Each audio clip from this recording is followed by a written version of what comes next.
get this on that San Francisco train tonight. Another minute and you'd have been too late. I ain't never gonna get caught up. You keep trying, you hear?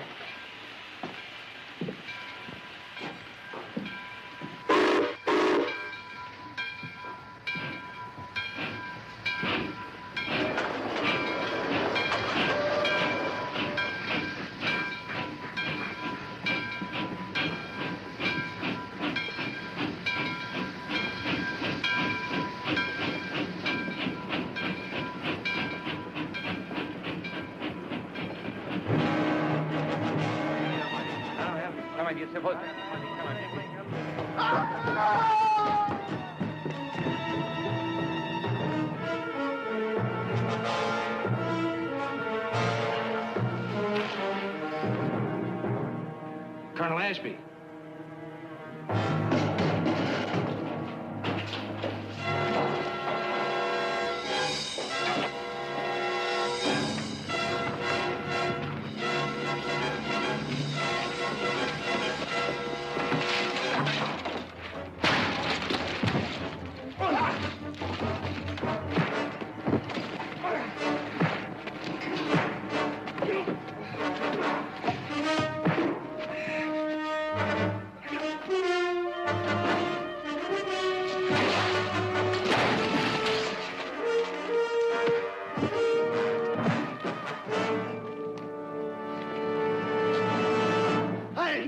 I didn't kill him.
Morning. Good morning. Morning. Good morning. You ready to go back to work now? Barley's heading out. Alfalfa's ready to be cut. 16 colts just waiting to be broke. I do hope you can spare us a few moments of your time. Well, I'm ready. I'd sooner clean out the stables than testify at that inquest anymore. Then it's all over. They brought in an indictment of first-degree murder last night. It's all over but the hanging. Corby Kyles for Colonel Ashby. One of the most despicable men in our community, taken in exchange for one of the most charitable, beloved men. Not a very fair exchange. If I had my way, I'd kick Jake Kyles and all three of his sons clean out of this valley. That bunch is worse than a wagon load of barbed wire. Sorry I'm late. Audra? Well, good morning, Audra. Good morning. Audra. All this work going on around this ranch, I suppose you've been out dancing the moon down. Well, you're welcome to suppose all you like. You know, as soon as these odd jobs are through, maybe we ought to commence riding herd on our little sister. I'll have you know I was up at 6 o'clock this morning and picked up the plans for the orphanage for the meeting this afternoon. With Colonel's murdered, you don't suppose that Mrs. Ashby will change her mind about donating that land, do you? Well, Mrs. Ashby told the committee that the children shouldn't suffer because of his death. I'm sorry, you just came down barging in. I want to do some talking. Jake Kyles, you get out of here. It doesn't take much of your time, Victoria. Get those hats off. And just after asking a simple favor from an old friend. Never asked the Barkleys for nothing before except to be left alone. That's the way we've been with everybody in this whole valley, up till now. All right. What favor can we do for you? I've been all over town. Ain't a lawyer anywhere that'll even touch my boy's case. They're either afraid of Ashby's name or mad at Kyles. Jared, he ain't afraid. He's pretty fair with them legal speeches. I'd like to hire him on. You willing? Now, Jake, you think about the reasons those lawyers turned you down. It's probably because they don't believe your son's plea that he's innocent. 'Cause ain't a one of them will even listen to his side. Jared, you're my last hope. I wouldn't have asked you neither if it weren't for the fact that your daddy and me came to this valley together. A member of my family is the prime witness against your son. I thought of that, too. But it ain't as if he's a real member of the Barkley family. Nick. Now, Jake, I'll try and overlook that remark. But you understand this. I'll not accept your case. You're always yapping it up about justice. But when it comes to action, you're like all the rest of them do-gooders do nothing. I'm telling you, the real knife stickers in this town are the high and mighty mucky-mucks like the Bartleys. Jake, that'll be enough. Now, you heard Jared's answer. Don't make it any worse. All right, you see to it he keeps his nose out of our business. And see that he don't tell any more lies about my own son. Mr. Cowles, I don't take to anybody calling me a liar. And I'm telling you, you're testifying against Colby makes you one. Get out. Get out of here, Jake, before we forget you're an old man. Now move. Come on, Paul.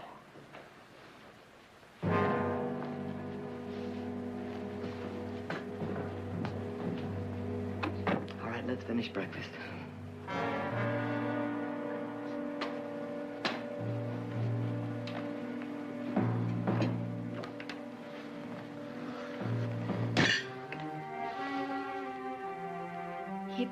I'm sorry for what he said. Thanks, sis. I'm sure if Jacob really tries, he'll find a competent lawyer. What difference does it make? Well, sometimes it has been known to make the difference between a verdict of guilty and innocent. But he caught him red-handed. And it's high-low, Jack, and the game, right?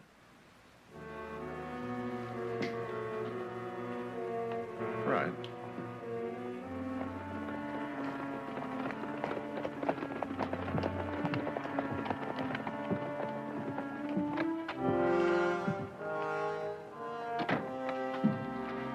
Good afternoon, Counselor. Jared. Clem, how are you? Fine. Good to see you. Say, I owe your brother Heath a drink for testifying at the inquest. He's a prosecutor's dream. Thank you, sir. Would appear so, but, you know, too bad it cost an Ashby to get rid of a Kyles. Tell me, Clem, is it true that Jacob Kyles can't get anyone to defend his son? Oh, I hear tell he's been asking around. But unless Corby decides to change his plea to guilty, I don't think he's going to have much luck. Why are you asking? Oh, it's just that he finally got around to asking me. Oh.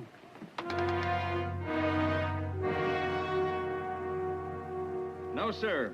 Never a Kyle set foot in this shop. Them so shaggy-eared, they ought to pay double dog taxes. I ain't complaining. I wouldn't want to dull my shears on any of them. Colonel Ashby. Well, they broke the mold when they made him. It was a grand funeral. I shaved him. Quick hanging would be a community service. Set a simple black-tongued example for the rest of them. You ought to hamstring the whole crew of them. Ought to tie 'em up in a cave, clean 'em out once and for all from the land of civilized people. The only thing, hanging won't bring the colonel back. But at least he wouldn't be able to kill anybody else, that's for certain. Nice talking to you, Slim. Thank you, Miss Barkley. Been nice talking to you. Next. Kyles are a menace to our community. The record shows a history of 14 individual arrests during this past year alone. Corby Kyles himself has been charged with drunkenness, destruction of private property, conspiring to defraud, assault with a deadly weapon, and now we know him to be the lowest of all human beings, a murderer. Don't you think this editorial is just a little prejudicial? You call it prejudicial. I call it the truth. Tell me, George, are all writers so emotional? Or is it just that lawyers are too objective? Jared, I don't understand you. Your own brother is living proof of Kyle's guilt. Oh, I'm well aware of the case against it. I just wonder if you'd print anything for it. Hello, Audra. Well, who are your little friends? But these are some of the children whose parents were lost in the epidemic. I'm taking them over to Mrs. Bradshaw's house. There's just no room in the old orphanage. Children, why don't you go on to Mr. Perkins' store and tell him I said to give you each a licorice stick?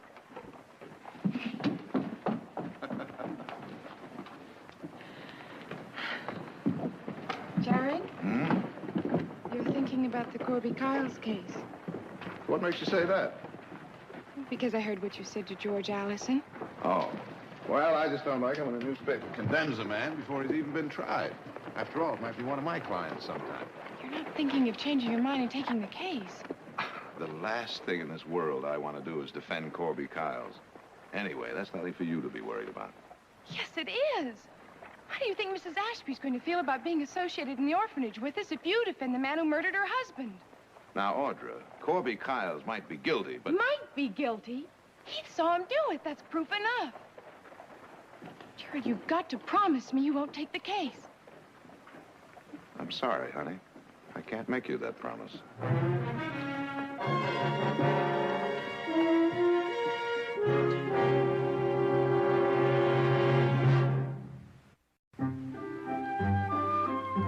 Now you see what I've been doing all year. The new orphanage is going to be as perfect as I can get it. Here are the sleeping quarters, and this is the infirmary we're giving the money for. The pantry, the kitchen, the dining room. What else do these kids do besides eat?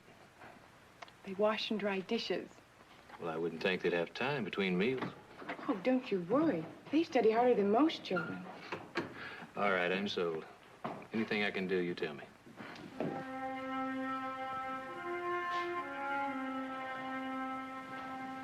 Excuse me, sis.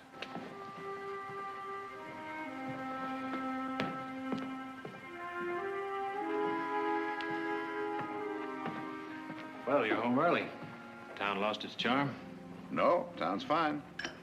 Well, Audra seems to think you're going to commence a war against it. Audra jumps to conclusions. Jared, if you knew a man was guilty, would you defend him?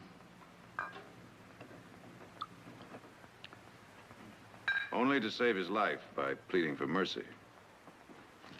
Especially if there were extenuating circumstances. But if he claims he's innocent? Well, that would depend on whether I could believe him or not. Do you believe Corby Kyles killed Colonel Ashby?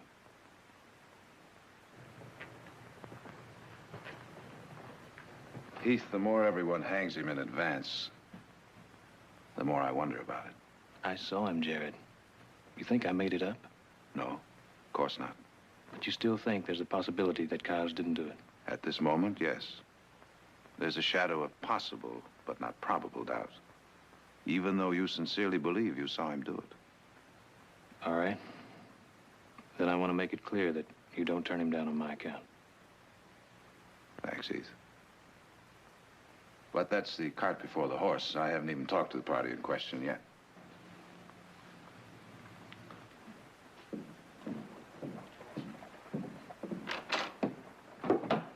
Morning, Fred. Well, I see they're keeping you busy. No, they ain't. And that's what I like about this job. What can I do for you, Jared? I want to see Kyles. What do you want with him? Maybe offer to draw up his will. Can I see him? Come on ahead and waste your time. You ain't got nothing worth leaving as far as I can see. Kyles, you got a visitor.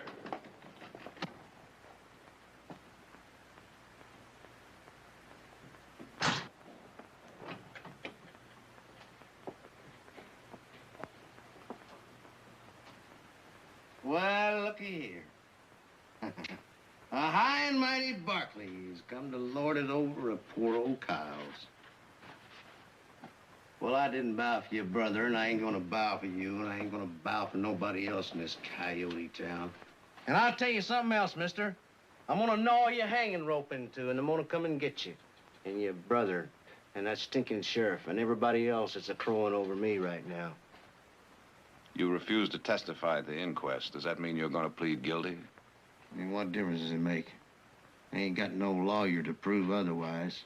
All right, Corby. Did you do it? And what if I say yes? Then I want to know if you're going to plead guilty. Why? Because a lawyer might be able to save your life. My pa said you wouldn't have nothing to do with me. Your paw might be wrong. There's something scratching the ear of crawl there, mister. Coming on them cheap maybes. Well, maybe I'm guilty and maybe I'm not. Which is it? What if I said I'm not for sure? What then? Of course I'm not.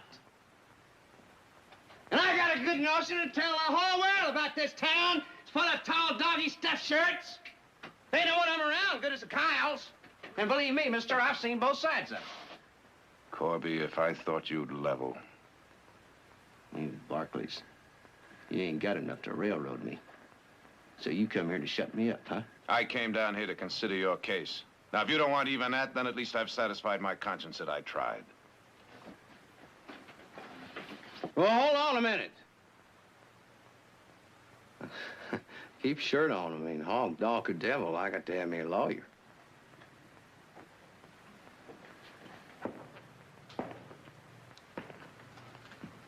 All right, then, you tell me the truth. Plain and simple. You wouldn't know the truth. You run over it in the street. Try me. All right, you want to know about your high and mighty, rich, respectable Colonel Ashby? He had 2 suits. One of them was clean and one of them was dirty. You want to know how he got his real money? He got it from opium. You're lying. And let me tell you that that kind of talk is only going to dig you in deeper than you are already. I figured you'd say that.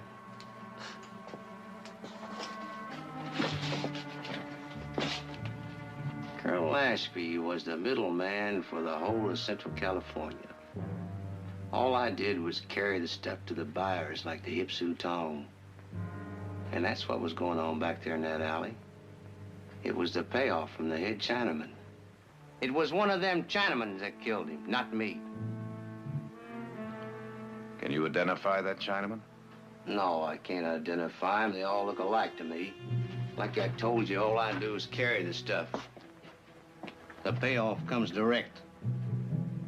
So there I was, back there in that dark alley. I'd come to get my money for my day's work.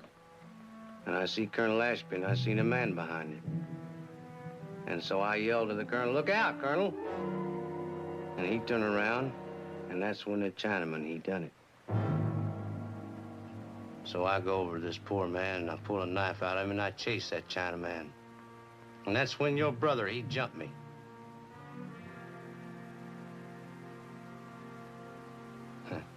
Oh, what's the difference? You ain't gonna believe me, 'cause I ain't nothing but a Kyles. There's one difference. If your story is true, it will ruin the reputation of one of the most respected men in this state. Well, that's that's his fault, not mine. My brother testified that he saw you stab Colonel Ashby.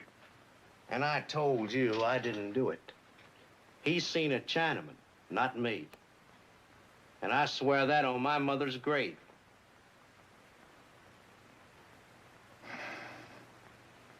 Your story is so bad, I'm almost tempted to believe it. Well, thanks, Jared. Don't you ever call me Jared.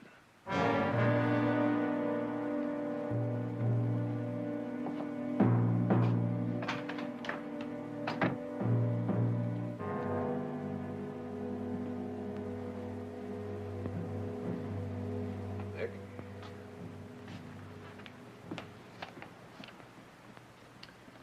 Is it true? What? You're gonna defend Kyles? No. But it's true I'm thinking about it. You're gonna think yourself right into a hole, brother. The more you think, the deeper you're gonna get. No, Nick, I'd say it's more like treading water. Looking for a bottom that should be there, but isn't. Well, I just don't see feeling sorry for Kyles. They came here with the same chances our parents did. The same kind of land. And enough land to keep 3 boys out of the trouble that they're always in. Look, why don't you give some of that good advice about how to run their place to them? Because it's none of my business giving advice to people that don't want it. Jared, how long has it been since you've been out to Kyle's place? A long time. Why? Well, why don't you take a ride out there? Maybe you can find that bottom you're looking for.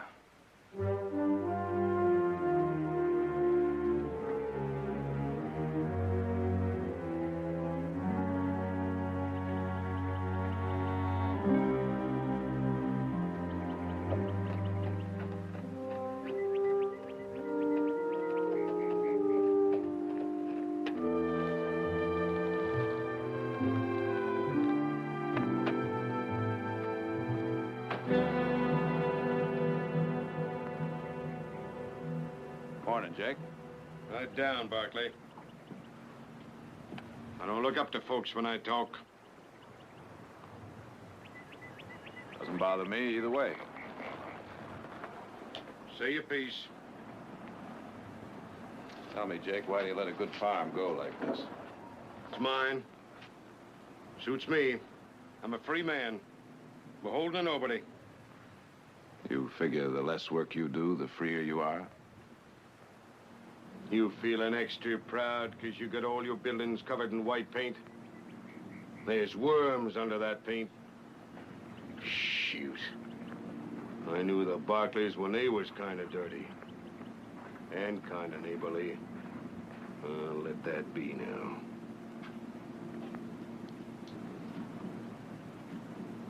Morning, boys. But you didn't come all the way over here just to insult me. Maybe you came over to tell me your so-called brother decided against testifying. No, I'm afraid not, Jake. I just came over here to see if you're having any better luck getting a lawyer for Corby. None. You all are the same stripe. Soon as one of you hears a Kyle's within 18 miles of a crime, you right away figure it's him what done the dirty work.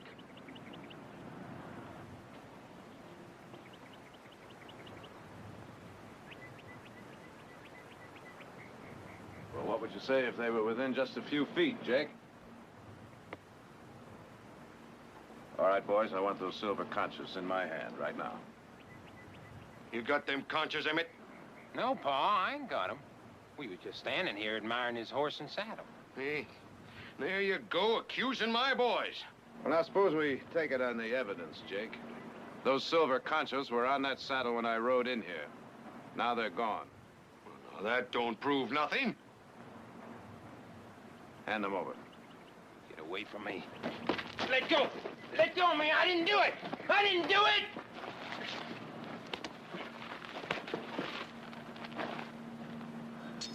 Oh. Seems what everybody says about this family is true. You've never known an honest day's work or an honest dollar. Just a minute, Barkley. You don't seem to know a joke when it's played on you. Corby a joke, too? Hold on now. Takes a brain like a slippery water snake to blame Corby for them boys' foolishness. Besides, Corby's my burden, not yours. And you seem to be doing everything in your power to keep it that way, Jake.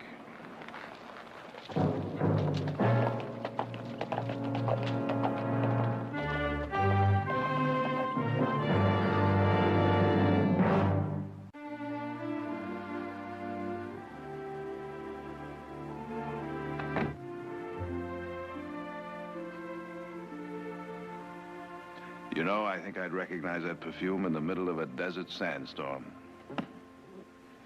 My, you look as lovely as summertime itself. Thank you. What brings you to town? Oh, the place to discuss law is in the lawyer's office, not at a breakfast table. Very well, madam. Would you please state your legal problem?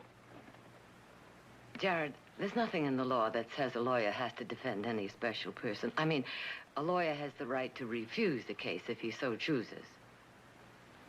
If he has a good enough reason. No, there's nothing in the law that mentions he has to defend any special person. But when a lawyer takes his oath, he swears to defend justice and the Constitution. Audra says the committee believes that Mrs. Ashby will change her mind about giving the land to the home if you defend Corby Kyles. Yes, I've heard that. But in theory, that should have no bearing on the case. If you do take the case, that means you will attempt to discredit Heath's testimony. If I take the case. Jared, from the day Heath came to us, he's had to prove to the people in this valley that he's the equal of anyone, that his word counts no less than any other Barkley. Oh, Mother, don't you think I've thought about that? You know I don't want to hurt Heath, but he's told me he doesn't want to influence my decision either. Nonetheless, you will hurt him. Yes. So that puts me nicely in the middle, doesn't it? Sure. I promise you, I will carefully consider everything you've said to me.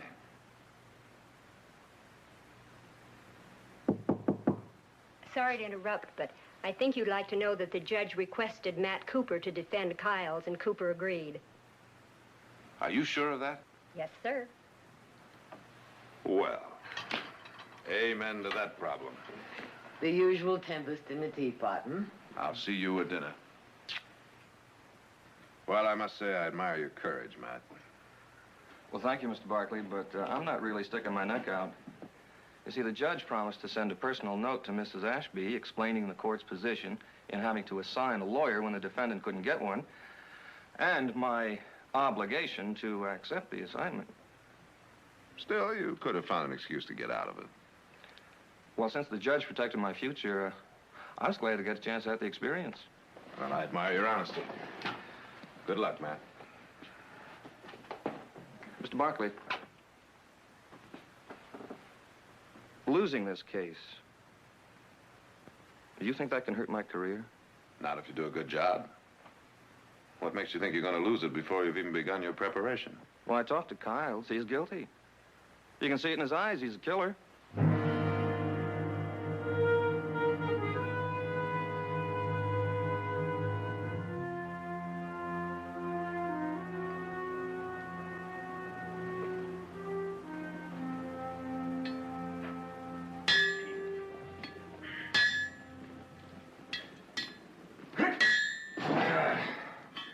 Well, I'm bushed.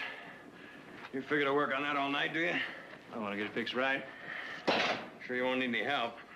No, it's just about through, Nick. Well, I'm going out to bed. I'll see you in the morning. Night. Night.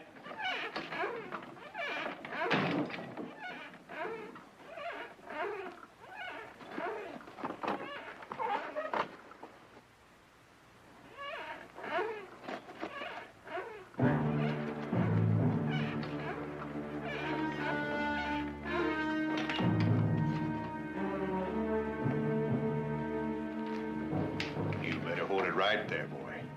I'd just as soon blast you down as look at you. What do you want? We aim to help you learn your testifying. I don't need any help. Maybe you best just say you was minding your own business the night Ashby got himself killed. Yeah. You couldn't see who it was anyways, could you? I could see.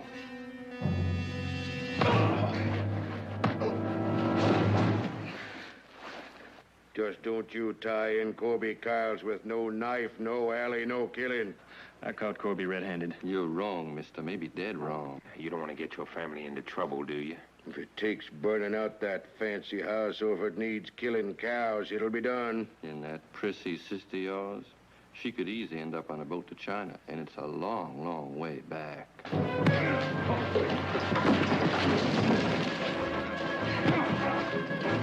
Bust you!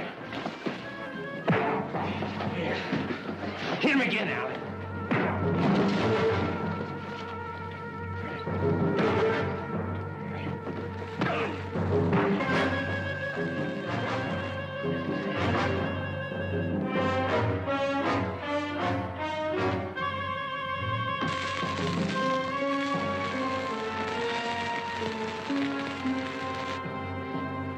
You better listen now.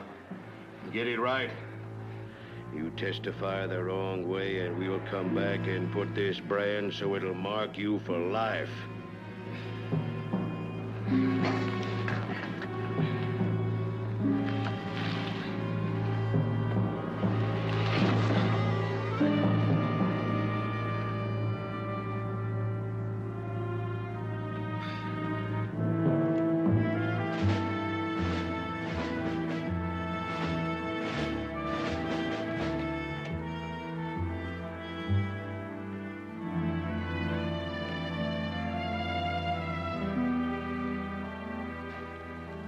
What happened? Who did this? One guess. Kyles? It was them. Me and the boys gonna do a little visiting. Nick, you know better than to play vigilante. In this case, I wish I didn't. What'd they say? They threatened the whole family if I testify against Corby. I see. Jared, no one can stop me. I know that, Heath. And I promise you they'll be punished. And to think you were considering defending one of them. Corby is not responsible for what his family does.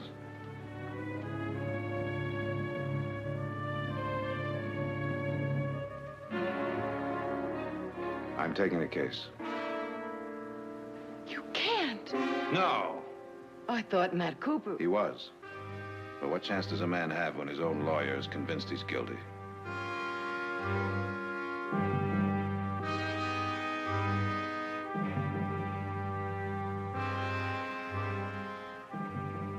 I have no choice.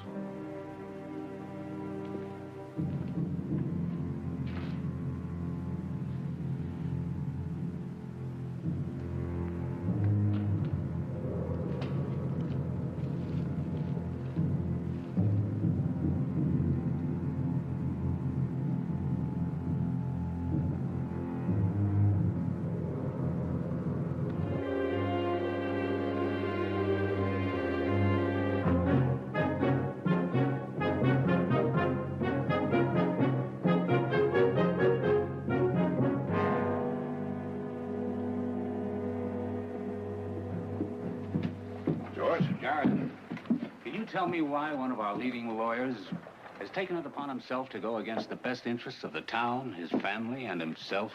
Well, now, George, I'm happy to learn you're still talking to me. After some of your recent editorials, I was beginning to wonder. Or is it maybe, now that you've gone over all the evidence firsthand, you're going to advise your client to plead guilty tomorrow? Maybe. And maybe since I have gone over the evidence firsthand, I've uncovered a few facts that even your newspaper didn't know about.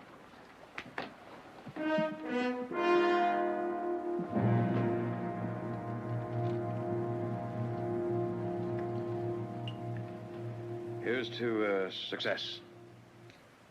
In the harvest. Yeah. Audrey, you look lovely. Thank you. Well, now, Audra, I've been in the county seat and a good many other places, but that's the first time I've ever seen a dress like that. Sort of resembles that new filly, except you can see more brisket than fetlock. Yeah. I do believe it's one of those new horse blankets just came out this year. You've heard about it, Mother. It's supposed to be good for circulation. Oh, hush up, you farmers. You wouldn't know a fancy dress from a sassafras patch. Come on, let's have dinner. Yeah.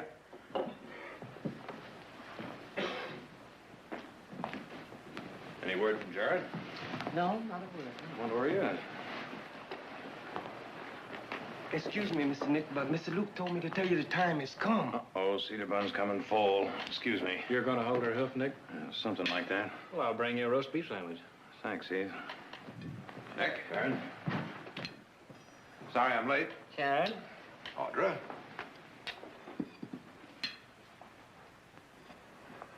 Heath. Okay.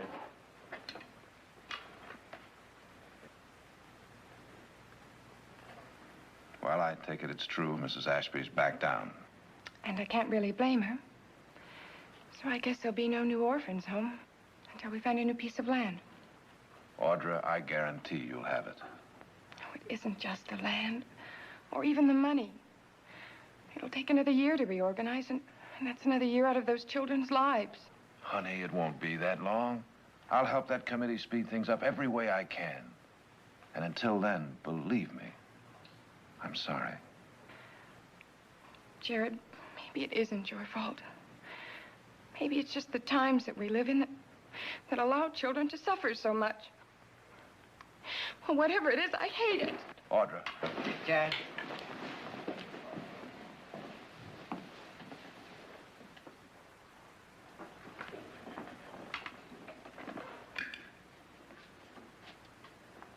Needless to say, I'll be glad when this trial is over. You think you got a chance, Jane? Good one, based on what I've got. Only I've heard that Green has a surprise witness. That worries me. And I don't.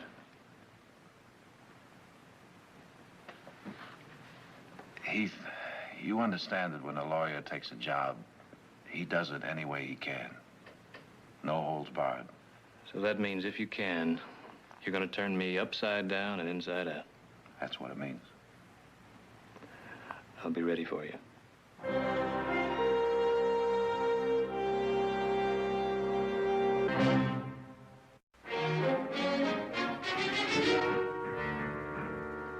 Your Honor, I intend to prove beyond the shadow of a doubt that Colonel Ashby could only have received the fatal wound in the hand of the defendant.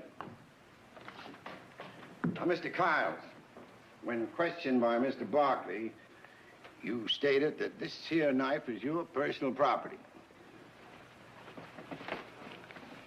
Yeah, that's my knife. I made that knife myself. And this knife belongs to you, too, doesn't it? I told you that that's the knife I pulled out of Colonel Ashby's stomach before I chased the Chinaman that stabbed him. In your testimony, Mr. Kiles, you said you wouldn't own a knife like this. Now, why should we believe you? Can I show you something?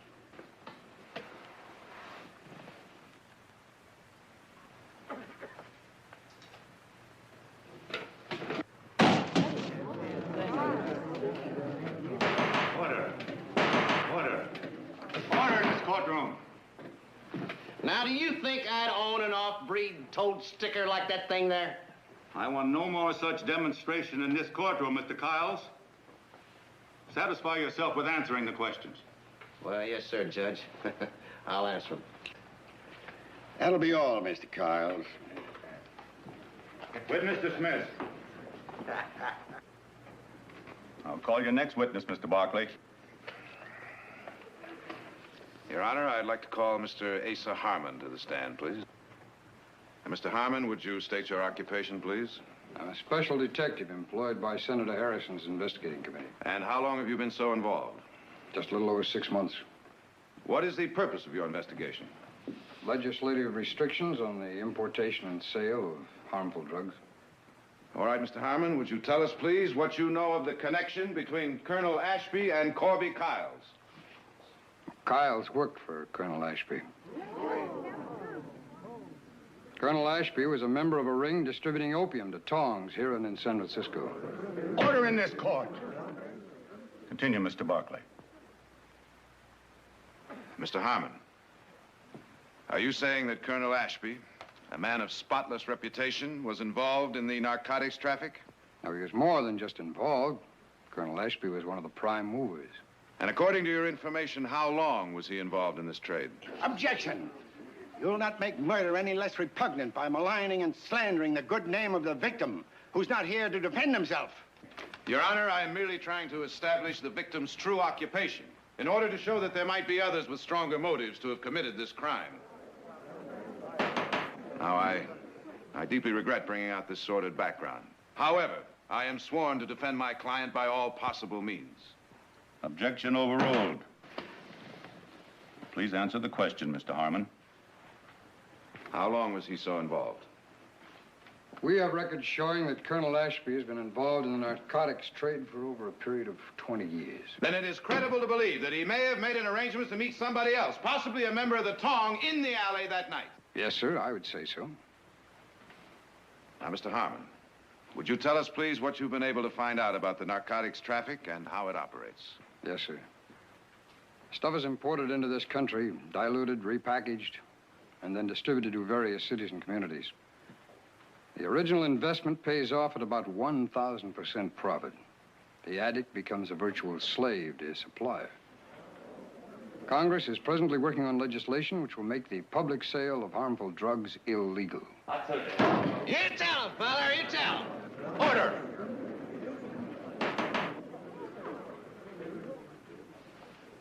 Thank you, sir. No further questions. You wish to cross-examine Mr. Green? Thank you, Your Honor. Not at this time. That'll be all, Mr. Harmon, and thank you. You're dismissed.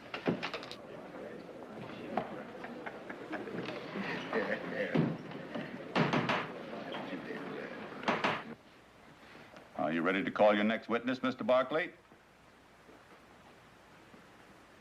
I am, Your Honor. I would like to recall Mr. Heath Barkley to the stand. Court recalls Mr. Heath Barkley to the witness stand.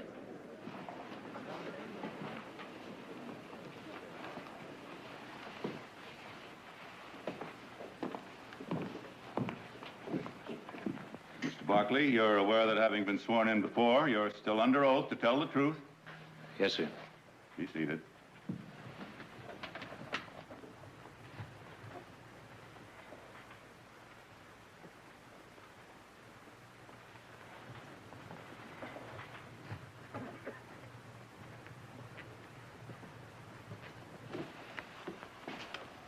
Mr. Barkley, according to your testimony earlier in this trial, you stated that the quarrel you heard from the alley sounded like such a critical matter that you felt you should interfere. That's correct. You further stated that upon entering the alley, you saw two men fighting in the shadows, and that when you came close, one man ran away and the other slumped and fell from a knife wound in the abdomen. Is that correct? That's right. Can you tell me the location of the nearest street lamp to that alley? Street lamp? No. According to my measurements, it's 87 feet away. Over 30 feet from the entrance to that alley. Now, from that distance, that lamp couldn't shed enough light in that alley for a man to see his hand 1 foot in front of his face. And yet you state that you clearly saw Corby Kiles. He was in the shadows, but I know it was him. Even in the shadows? That's what I said. Now, Mr. Barkley, would you please tell us again everything that happened up to the time just before you entered the alley? I was walking along and the headlight from the San Francisco Limited passed over me. I heard a man yell and I ran into the alley to see what it was all about. Even though it was dark, I could see in the shadows clearly enough to know that it was Corby Kiles who ran. And Colonel Ashby who'd been stabbed. You're sure? I am. Sure enough to put a noose around the defendant's neck? Yes, I got no reason to lie. I'm not suggesting you're lying, merely that you're mistaken when you state that you clearly saw Corby Kiles running away. And I say you're dead wrong. And I intend to prove you're mistaken by showing you the shadows that you saw into were purely imaginary. They weren't imaginary. Now, you're out of order, Mr. Barkley. Now, if you speak out again, I'll order you out of this courtroom. Continue. Can you tell me what kind of a moon there was that night? No, I don't recall what kind of moon there was. Very likely.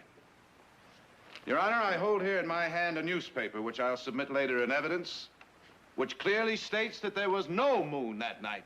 And if there was no moon, there was no light. And if there was no light, there were no shadows. So you would have had to recognize Corby Kiles in what virtually amounts to total darkness.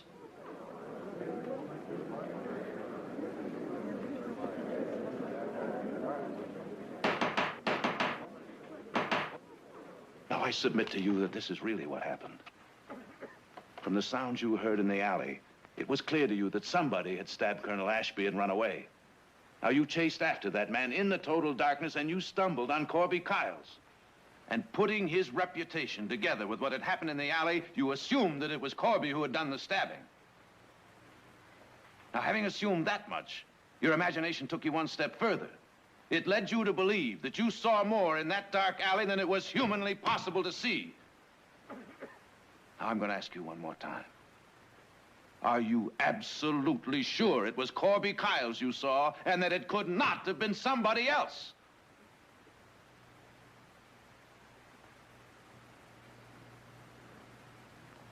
No. I guess I'm not sure after all.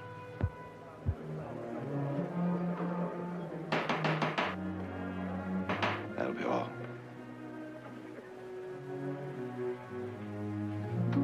Any further questions, Mr. Green?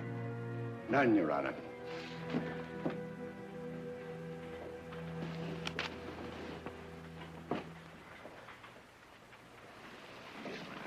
I guess they're gonna have to let me go, right? Your chances look pretty good. Your Honor, I would like to call one more witness at this time. Mr. Henry Bingham. Mr. Bingham, You're a train engineer in the Northern Division, is that right? Yes, sir. Now, where were you this month? On the night of the 15th at 11:30 p.m.? I was just heading number 9 out for San Francisco. I was a couple of minutes late. Did you know Colonel Ashby? I'd seen him up and down the line for years. Now, Mr. Bingham, would you please tell the court in your own words exactly what you saw that night as your train left the station? Yes, sir. I just cleared the last switch and was watching ahead. And straight into the light of my engine, I seen these two men fighting in the alley. Well, now, how long did the light from your engine shine on the fight? Couldn't say for certain, but it was long enough to see them both clear. Well, go on, Mr. Bingham. Tell us, who did you see? The one that was well-dressed I recognized right off as Colonel Ashby. The other one I recognized at the same time. What was the other man wearing? Farmhand dress is the best I can tell you. Well, now, Mr. Bingham, I can readily understand how you might have recognized Colonel Ashby right off, but how can you be so sure of this other man? I saw his face real clear, and I'd know his face from any other in a second. Oh, well, now, why is that? I'd seen him many times hanging around the station when I was changing trains. Never knew his name, but I'd never forget his face. Mr. Bingham, why has it taken you so long to come back here to testify? When I read about Heath Barkley catching him red-handed, why, I figured it was cut and dried, without my having to come down here to say my piece. Then I read about the trial going on, and I sent the telegram. Can't you make him shut up? Can't you make him shut up? Mr. Bingham, about the man you saw that night fighting with Colonel Ashby in the alley, is he here in the courtroom? He is. Would you point him out, please? I'll kill him. I swear to you, I want to kill him. That's him. The man you call Corby Kyles. He didn't do it. He didn't.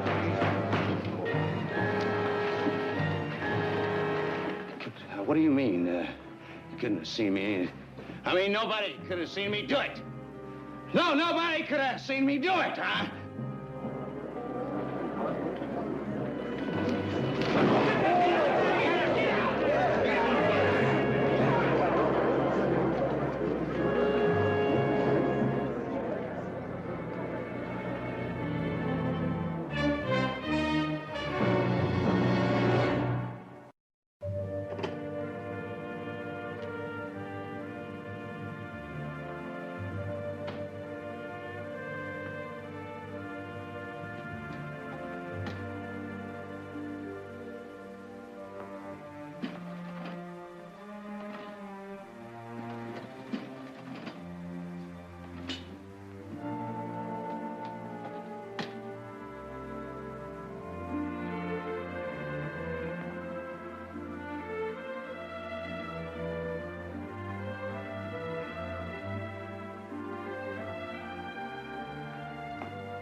All right.